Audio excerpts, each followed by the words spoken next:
Hello and welcome to Newsweek South Asia, your one-stop destination for in-depth analysis of security challenges, regional conflicts and the evolving threat of terrorism. Let's take a look at the headlines first. From breeding terror to playing the victim, India exposes Pakistan's dangerous duplicity in Washington face-off. Pakistan's Bilawal Bhutto fact-checked at UN as Islamabad propaganda unravels. And Pakistan's terror hypocrisy exposed, peaceful dissenters silenced in POJK through state-backed killings. A diplomatic showdown played out in Washington this week, where delegations from India and Pakistan arrived to push their competing narratives on the global stage. While New Delhi laid bare Pakistan's long-standing support for cross-border terrorism, Islamabad attempted to play the victim card yet again. But Indian lawmaker Shashi Tharoor dismantled Pakistan's façade, reminding the world of the dangerous consequences of nurturing terror. Our report reveals how India is turning the tide on international platforms. A high-stakes diplomatic face-off unfolded in Washington as Indian and Pakistani delegations landed in the United States to garner international support amid escalating tensions. Led by Indian lawmaker Shashi Tharoor, India's all-party delegation exposed Pakistan's duplicity, calling out Islamabad's history of breeding terror, even as it now cries foul. Well, you can't breed vipers in your backyard and expect it to bite only your neighbors. That's what the Pakistanis did, said. In contrast, Pakistan's former foreign minister Bilawal Bhutto Zardari arrived in the US with a tired script, painting his country as a victim of terrorism and pleading for peace. But Tharoor's sharp remarks at the National Press Club cut to the theatrics. He invoked Hillary Clinton's now famous warning, saying, "You can't breed vipers in your backyard and expect them to bite only your neighbors," a direct indictment of Pakistan's decades-long policy of harboring jihadist proxies. This is why Pakistan is now following in our wake to say we are also victims of terrorism. But if I can quote a former American Secretary of State who famously said, "Well, you can't breed vipers in your backyard and expect it to bite only your neighbors." That's what the Pakistanis did, sadly.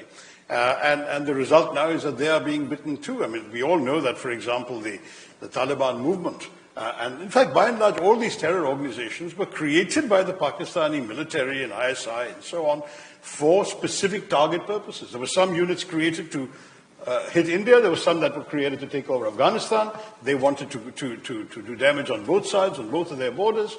And ironically, one group has now broken up and started hitting Pakistan. The so-called Taliban Pakistan is an offshoot of a terror movement initially incubated by Pakistan that's turned against its masters, just as Dr. Frankenstein discovered. You build a monster, you can't control it. That's what's happened to Pakistan. Tharoor laid bare the irony of Pakistan's predicament, attacked now by its own Frankenstein monster, the Taliban Pakistan, a group born from Islamabad's own terror incubation programs. He urged Pakistan to look inward instead of playing the perennial victim on international forums.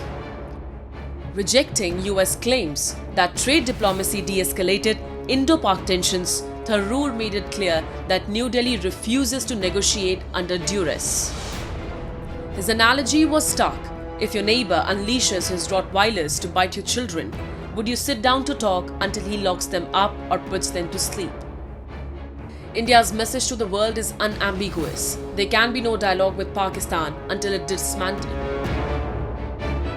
I think the US has understood for some time now that India has a very clear position that there will be no talks with a gun pointed at our head. It's not that we can't talk to Pakistan. I was joking the other day, we can speak all the languages they can speak.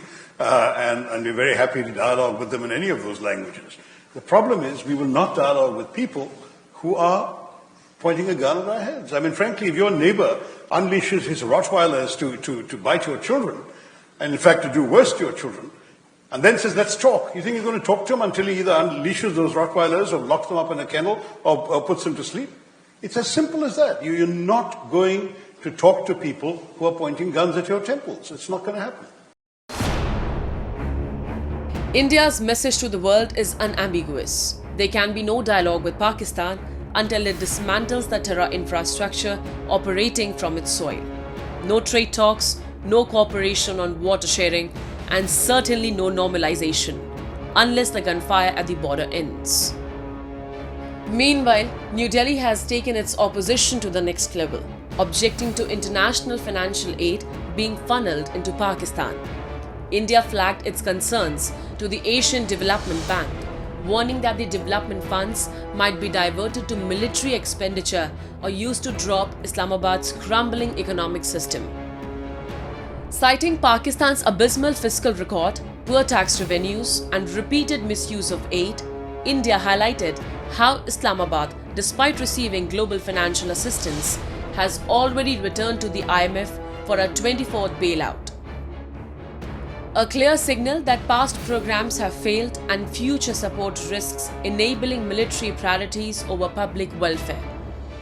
As Islamabad's duplicity is increasingly exposed at global forums, India's assertive diplomacy is shifting the narrative.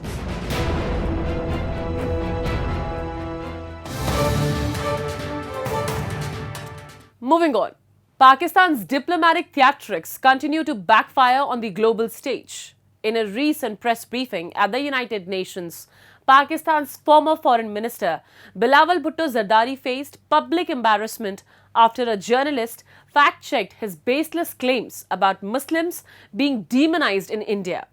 His remarks not only lacked credibility but also came at a time when Pakistan is grappling with the aftermath of India's precise and devastating military retaliation under Operation Sindoor. Here's more. Consequences of this conflict are at the UN podium with the intent to globalize Pakistan's worn-out narrative on Kashmir. Pakistan's former foreign minister Bilawal Bhutto Zardari tried to stir controversy by claiming that the recent Pahalgam terror attack, which left 26 civilians dead, was being politicized to vilify Indian Muslims. The attempt to communalize the discourse quickly fell apart when a sharp-witted journalist exposed the hollowness of the claim. Today, saying that the recent terrorist attack in Kashmir is being used as a political tool to demonize Muslims in India. Sir, I have watched the briefings on both sides, and as far as I recall, there were Muslim Indian military officers who were conducting the briefing on the Indian side. Well, as far as the operation is concerned, you're absolutely right. The reference was clearly towards Indian Muslim officers like Colonel Sophia Qureshi, who briefed the media during Operation Sindoor. While Bhutto tried to feign diplomatic maturity by calling for intelligence sharing between India's RNAW and Pakistan's ISI, his timing was questionable. Just days earlier, a military dossier from Islamabad admitted to heavier losses than previously disclosed during India's Operation Sindoor, targeting 18 key locations across Khyber Pakhtunkhwa, Punjab and Sindh. India's Chief of Defence Staff, General Anil Chauhan, in a recent address, exposed Pakistan's failed attempt to escalate the conflict through Operation Bunyan al-Marsus. He revealed that while Pakistan plotted a 48-hour campaign to bring India to its knees, it ended up pleading for ceasefire within 8 hours. Although lost by Pakistan on 10th of May at about 1 a.m., its aim was to get down India to its knees in 48 hours. Multiple attacks were launched, and in some manner they have escalated this conflict, which we had actually hit only terrorist targets, but also into the military domain. From their perspective, it would have been rational in the sense they would have said that you use military means to hit these targets. But it was also rational on their part, operation which they thought they'll continue for 48 hours, folded up in about 8 hours. According to sources, India's precision airstrikes destroyed at least 6 Pakistani fighter jets, a C-130 transport aircraft, and a high-value aerial platform from 300 kilometers away using a Sudarshan long-range missile. Multiple Pakistani drones and UCAVs were also taken out with air-launched cruise missiles. Pakistan's diplomatic circus, now reduced to fact-check failures and recycled narratives, exposes the crumbling credibility of its foreign policy. At the same time, India's Operation Sindoor has sent a clear message. State-sponsored terror will not go unanswered.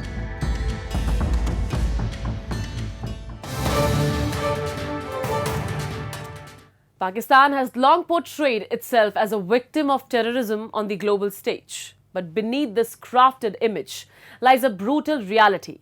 One in which the state actively sponsors terrorism, crushes dissent in occupied regions, and resorts to extrajudicial killings to silence pro-democracy voices. In Pakistan-occupied Jammu and Kashmir and Gilgit-Baltistan, the grip of the Pakistani military intelligence complex is absolute and deadly. Is a special report. In late May, tragedy struck the town of Dadial in Pakistan-occupied Jammu and Kashmir. Two young men, Zarnosh Naseem and his cousin Gibran, were shot dead in broad daylight. Both were former militants turned rebel who have abandoned the path of violence and joined the growing movement for peaceful resistance against Pakistani occupation. Their murders shocked the local population, but for many, this was not unexpected. Locals say Zarnosh has become a threat to Pakistani establishment by refusing to carry out a planned assassination of nationalist leaders. Instead, he chose to speak out, publicly exposing the plot. Days later, he was dead.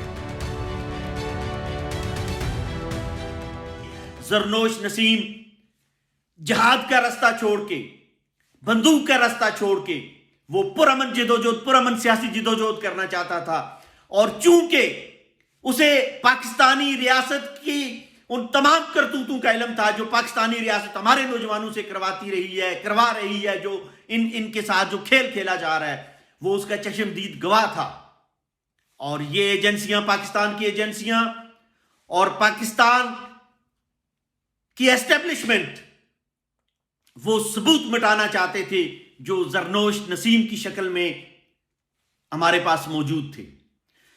जरनोश Naseem को यह task दिया गया कि वो PoJK के अंदर जितने भी नेशनलिस्ट हैं, हकीकी नेशनलिस्ट और चीदा अफराद जो अवामी एक्शन कमेटी के अंदर जिनको पाकिस्तानी एस्टेब्लिशमेंट अपना दुश्मन मानती है, उनके नाम दिए गए। जरनोश नसीम ने हमें बताया कि उसको एक लिस्ट दी गई है। This case is emblematic of a disturbing pattern playing out in POJK and Gilgit-Baltistan.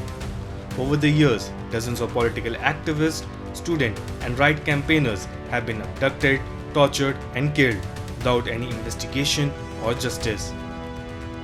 Most of these killings remains unsolved, and fingers continue to point at Pakistan's shadowy intelligence agencies operating with impunity. Pakistan deep state has perfected the art of using terrorism as a strategic tool, not just across its border in India and Afghanistan, but within its own occupied territories. Militants are trained and deployed to attack targets abroad, while those who oppose the regime at home are labeled threats and eliminated. In this framework, dissent is treason and truth is punished. The very people advocating for democracy, justice, and self-determination are being hunted down in cold blood. It's not uncommon that those who finally decide to give up this jihadi kind of terrorism or Islamic radical jihad are targeted. Most of them, before they give up, they leave the country. They have to relocate themselves, and then their families are targeted. So this is nothing new for us. At least in the past few years, at least 8 such cases have surfaced where former jihadi young kids have given up. They decided that they'll go a different way, and they will not follow the diktats of these terrorist organizations, were targeted and murdered. And in this case of Zarnosh and Gibran, the two brothers, were ambushed and killed. Pakistan has also used religious radicalization to suppress ethnic minorities.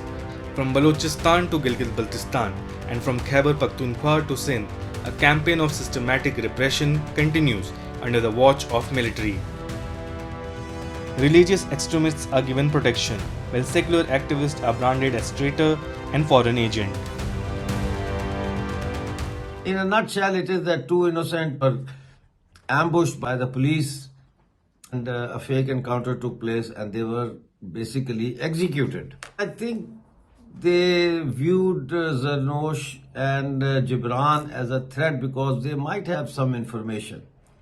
For instance, they might know about the terrorist camps, they might know how they train, they might know, the power of the chain of command of these terrorist organizations, and it was decided that they should be eliminated. Despite repeated calls from international community for accountability, Islamabad continues to ignore basic human rights. In fact, it has routinely blocked fact-finding missions from the United Nations and independent NGOs. Civil society in these regions are barely surviving, and when voices like Zarnosh rise, they are swiftly silent. Now, exiled leaders and diaspora groups are calling for an independent international inquiry into Pakistan's crime in POJK and Gilgit-Baltistan. They argue that only global pressure can force Islamabad to end its campaign of fear and control.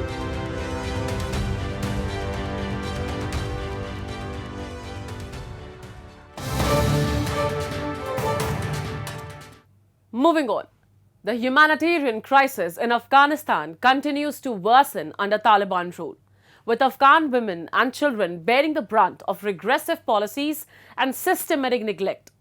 More than 3 years after the Taliban's return to power, the country's education system is in shambles. Girls are locked out of classrooms, and economic hardship has pushed millions of children into unsafe labor. Newsweek South Asia brings you this report on the rising humanitarian catastrophe in Taliban-ruled Afghanistan, a crisis born out of oppression, ignorance, and international inaction. Afghanistan's once fragile education system has now all but collapsed, becoming one of the most glaring symbols of Taliban repression and international neglect. Nearly 4 million children are currently out of school in Afghanistan, and almost 60% of them are girls. UNICEF has raised alarm over the country's crumbling education infrastructure, lack of female teachers, and absence of basic amenities like clean drinking water and sanitation facilities. For girls, the hurdles are even more dire, with deeply ingrained socio-cultural norms and the Taliban's brutal bans denying them even a basic right to education. Since the Taliban seized power in August 2021, girls have been banned from attending school beyond grade 6. Since the takeover of the Taliban is not a very short period of time, it is only when these girls grow up that we will see the impact that it has on Afghan society and on the Afghan economy. But what is important is the following, that you are creating or giving rise to a situation where more than 50% of your population will not be educated, they will be illiterate. They will not have the basic knowledge as to how to bring up future children. They are not being able to participate in the Afghan economy. So if you look at the crisis, it is coming upon Afghanistan, it will be huge, and unfortunately it is all self-created because it is by decree that the Taliban has made it so. There was no need for the Taliban to bring it in. This draconian policy, which the Taliban dubiously claims is in line with their interpretation of Islamic law, has sparked widespread international condemnation. But on the ground, Afghan families are paying the price. With no access to formal education and little hope for change, a generation of girls is being left behind. The ripple effects of the education ban are devastating. Child labor is on the rise as families, buckling under economic pressure, are forced to send their children to work instead of school. Many of these children toil in hazardous conditions with no legal protections or access to health care. In April alone, over 1 million children were screened for wasting, and more than 43,000, most of them girls, required urgent outpatient treatment. The Afghan economy, in a sense, has not been growing. It has also, by law, excluded more than half the population, the women half, from the workforce. So what it has done is to create widespread poverty. Now, wherever there is widespread poverty, the incidence of child labor will increase, and that is exactly what is happening. The situation is worse in rural and mountainous areas where schools are scarce, transportation is non-existent, and cultural norms discourage girls from traveling far. Shockingly, only 16% of schools in Afghanistan are girls only, and many lack even the most basic sanitation, further discouraging female attendance. Moreover, only 48% of teachers have the minimum required academic qualifications, leading to a severe quality gap in education.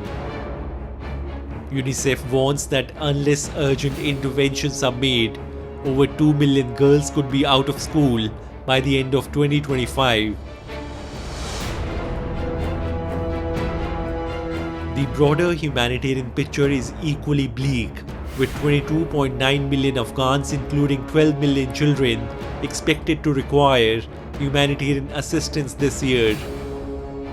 This makes Afghanistan the second highest in terms of people in need globally. That Afghan economy has not yet recovered after 5 years. Now, if you look at what happened before, when the Afghan Republic was, the Democratic Republic of Afghanistan was in existence, you can call it whatever, by whatever means, at least there was a process of voting, people were being voted to power. It was such a corrupt and ineffective government that there were no economic opportunities. But if you look at the government of Afghanistan today, there is no problem of instability. The major source of instability from 2001 to 2020 were Taliban activities. They were the ones who were basically bombing countries, indulging in terror. Right now, there are no terror activities in Afghanistan, so to speak. So you would have expected the Afghan economy, whatever it is, to recover. The fact that it has not been able to recover is a puzzling affair and something that the Taliban cannot absolve themselves of when it comes to responsibility. What has compounded matters, no doubt, is Pakistan's decision to send back the Afghan refugees. But the primary responsibility of this lies with the Taliban. Compounding the crisis, nearly 1 million Afghans have returned from neighboring Pakistan amid ongoing deportations, and 2/3 of them are children. With no homes, no schools and no security, these returnees are among the most vulnerable. Meanwhile, only limited humanitarian aid reaches those in need due to Taliban interference, restricted access, and a crumbling health system. In a country where nearly half the population needs help, the future of Afghanistan is in limbo.